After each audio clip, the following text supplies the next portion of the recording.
our distinct pleasure to welcome Ms. Rachel Sedacy, founder and lead consultant at The Fifth Element, a consultancy dedicated to integrating sustainable development into business strategy. Welcome, Ms. Sedacy, and it is an absolute pleasure to have you here on Legacy Markets TV with us. Thank you. It's a pleasure to be here also. So we want to say congratulations because we are aware that recently you were recognized by CARICOM Women in Sustainable Energy Award, which is truly commendable. Can you give us a bit more information about how you felt when you received this award and the background of your background in sustainable energy? Yes. So the CARICOM WISE initiative, it seeks to recognize and highlight the work of women in the sustainable energy sector across the region of the Caribbean. And there were 5 categories, of which I received one of the categories in social impact, community, and advocacy.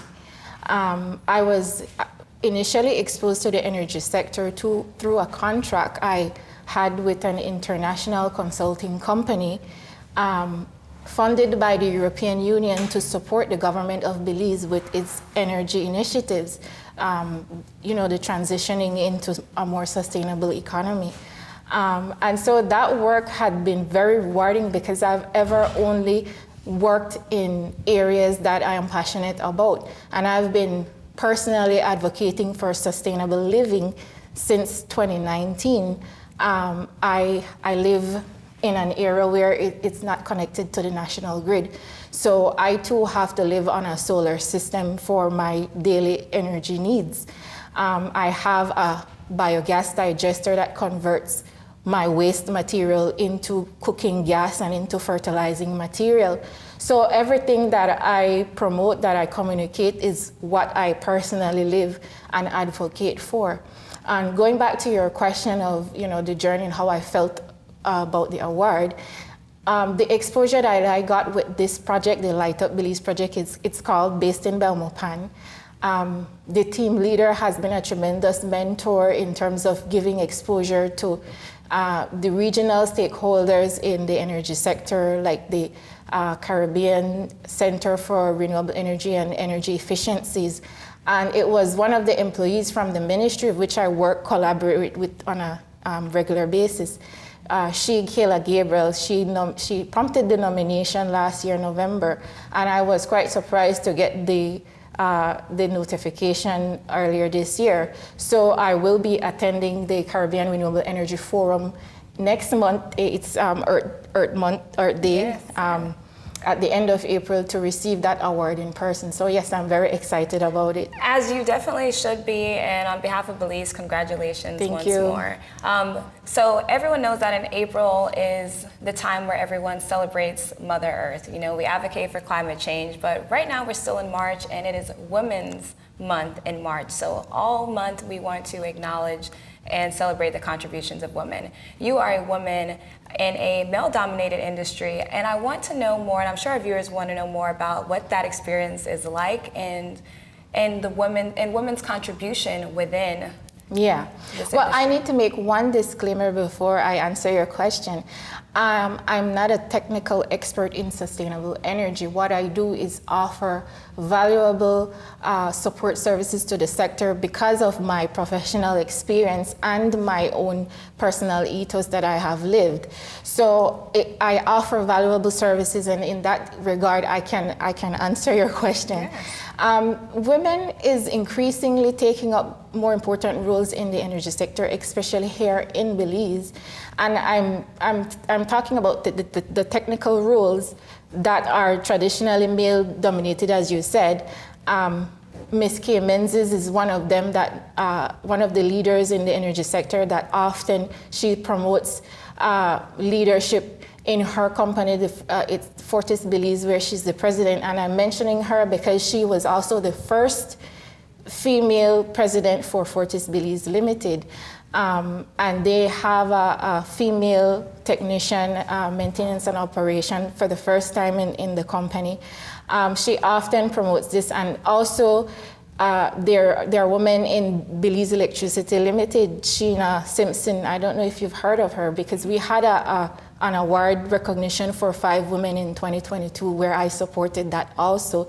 So these are the women that had been leading beforehand in the energy landscape here in Belize, and they were recognized in 2022. And so yes, I also know that women are the ones that generally make the energy decisions, not just in the household, but in the businesses. You know, these functions that we call housekeeping, administration, and so on. It's typically women that take these positions in the company. I would say that for women and young girls that are seeking career pathways in sustainable energy, it doesn't have to be the rocket science, technical, the scientific, engineering, mathematics, technological fields.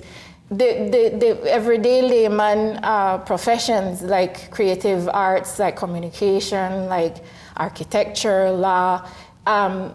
Those are all needed. And sustainability and climate action is a global agenda, and it's not going anywhere anytime soon. Yes. So you could incorporate sustainability in any of these and still make huge impact in change in our economy.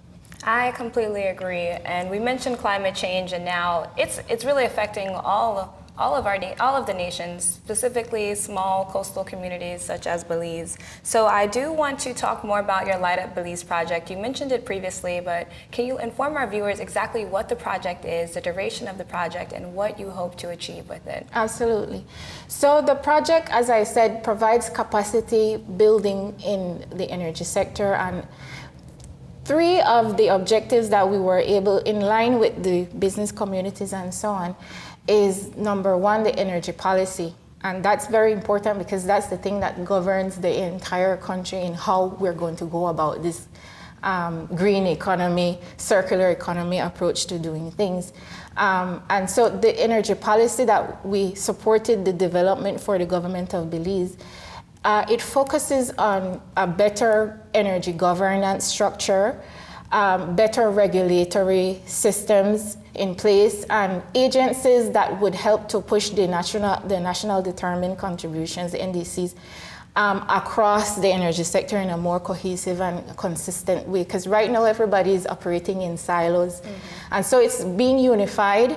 And also the energy policy is also promoting energy security, where we want to increase our local sources of energy, that we're self-production of energy, indigenous sources and renewable energy sources, so that we don't have to import as much as we're doing right now. And I think we're doing good overall over the Caribbean community. That leads me to my next question, though. Aside from outsourcing resources and goods, what are some other key challenges that we tend to face, and what are some opportunities when it comes to adopting sustainable business practices? Okay, so I think that businesses, they do want to make that shift, but it's a little daunting because you can't make confident decisions when you're not so informed. It's a new arena. It has a lot of teething problem when you're trying to integrate these REEE technologies into your existing system, your existing business operations. And the startup cost, the initial investment cost is huge, but the rewards on a long-term basis is very good. You have to look at the life cycle of your business, and then you will see the benefits there.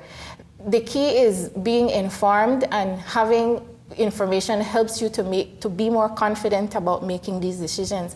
One of the objectives that I did not mention that the project is doing is where we teamed up with the University of Belize to develop an energy center where we can support not just the education sector, but also business communities to come and learn how can you streamline your operations to incorporate energy solutions so you could reduce on energy consumption, and then thereby there's social, economic, and environmental benefits there for the entire community. I think that that is amazing because, like you said previously, a lot of businesses, they're unaware. A lot of humans and everyday individuals, they're unaware. So it's great that you have partnered with the university to educate them and inform them of the different options that they have. Unfortunately, our time is running out here today, but we do want to know if you have one last message or any message you would like to convey to our viewers. Every decision is an energy decision. And I like to approach being a non-technical person in the sector. I like to approach it from a human perspective because electricity is a means to an end, and the end is really the social impact. Whereas you and I want to live better in this world. We want to live more, enhance our quality of life. And if you think about it, all the technologies that we enjoy today, the internet, the cell phone, mobile phone, social media, transportation, everything is, it came from not just the physical infrastructural energy or power, it came from the people element, whereas we have ideas, we have talents, we have visions, and we need to create a more conducive environment that harnesses our people. We have talented people here in Belize, and we need to create more a system financially in every way that promotes the transfer of these human ideas to more real and tangible economic outputs. And it was last year at the investment summit that the government held. It's an annual thing now. They were promoting orange economy, and orange economy is all about culture and creativity and human intellect. And so this is where we need to start, because we can focus on the infrastructure, but we also need to focus on people, and the two becomes one and makes a beautiful outcome in the end. So that's the area that I am passionate about. When I communicate these things, I want to sell a vision and get the buy-in so that together we can make a difference in Belize. Well, that is one of our mottos here at Legacy Markets. But thank you so much, and once again, congratulations, and we look forward to rooting for you and cheering for you every step of the way. I'm sure this is only the beginning for you and your career path. So thank you so much for joining us here today at Legacy Markets. Thank you, Destiny. I want to also say thank you for this platform, because it is shows like this that helps to raise awareness and create this conversation in the business communities, because it's an important conversation. So thank you for the work that you're doing here in this community. Thank you so much, and we look forward to having you back with us sometime in the near future. And to our viewers, stay tuned, as we'll be joined shortly by the dynamic musician, Miss Tanya Carter, who is ready to share her journey and musical inspirations with all of us. Stay tuned.